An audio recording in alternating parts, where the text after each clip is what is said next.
Okay, so we've got everything into the biosafety cabinet. Aaron's gonna reach in. He made sure to wipe down his gloves and forearms with isopropyl alcohol, which we have plenty of spray bottles here. And now what Aaron is gonna do is take out 9 canvases, because we're going to use 9. Remember, there's 10 in this bag. So these are our canvases, and he's going to undo all that tape, and he's gonna reach in, count out 9 of them, and then we will reseal the bag to try to save that last one for a future time so that it remains sterile.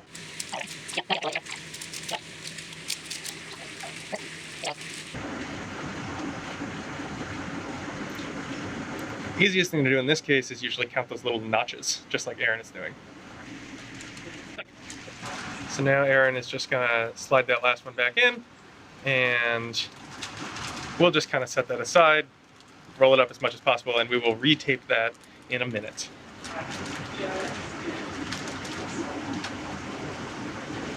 Next, Aaron is gonna open up the 8-well plates.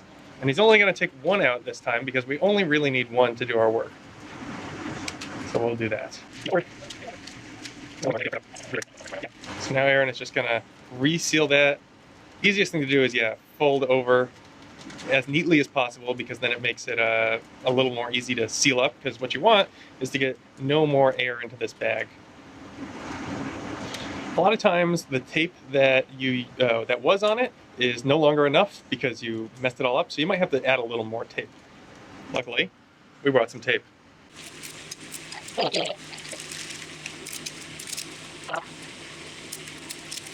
So here we do our best to get a nice, clean, and really obvious seal. It's a little hard sometimes. Don't beat yourself up too much if you can't get it, but do your best.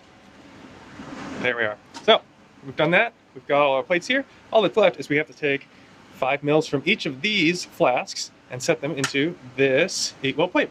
So now we will get out our serological pipettes. Aaron is demonstrating very neat feng shui in his biosafety cabinet. This is very good 5S flow. We need a map that goes with the colors. Yeah, so at this point, it's important to note that we have to load the colors in a specific order. It's hard-coded into the robot. I don't know what order. So, the order is, we're going to start in the top left, and we're going to call that row A1, like it's Battleship, and we're going to put pink in row A1. So, the next, and this is actually really good practice, is set up your flasks like you're going to put them into the well plate. The next, in A2, is going to be blue. There's blue. And A3 will be teal. Then we'll go down to B. B1 is peach. And finally, B2 is fluorescent. So look carefully at this order. We go pink, blue, teal, then we go down one row, and we go peach and fluorescent. So now, Aaron's gonna get out.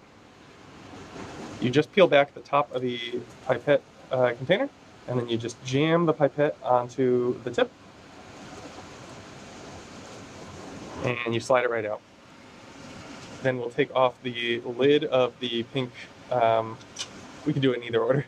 We can take off the lid of the pink flasks, and then we'll take off the lid of the, sometimes it's easier to do with 2 hands. No reason not to, it's just convenient to do it with 1 if you can, but sometimes the foil doesn't really play nice with you.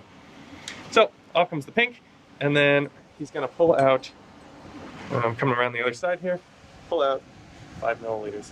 So serological pipettes count 2 different directions. One side goes up, one side goes down. Either way, you're gonna wanna come to the 5 because this is a 10 milliliter pipette. And then once he's at 5, he's just gonna take off the lid of our 8-well plates, try to recover the pink, and put that into slot A1. So notice how he just hits the little switch. You can just hit the switch, the top of it. There you go. And just by hitting that, it all flows down. So see, just pressing that button there. So now we're done with this serological pipette. We will slide it right back into its container. And then you just pull it off. And we'll set that aside in our little waste area, which we'll clean up later. So notice while we're doing this that we try to keep things covered as much as possible. The longer that they're covered, the less likely they are to contaminated with something. So we leave the lid on the 8-well plate and we leave the foil on the flasks until the last moment. And we're drawing up for 5. And at this point, it's basically the same procedure again and again. So we're just going to fast forward through this part.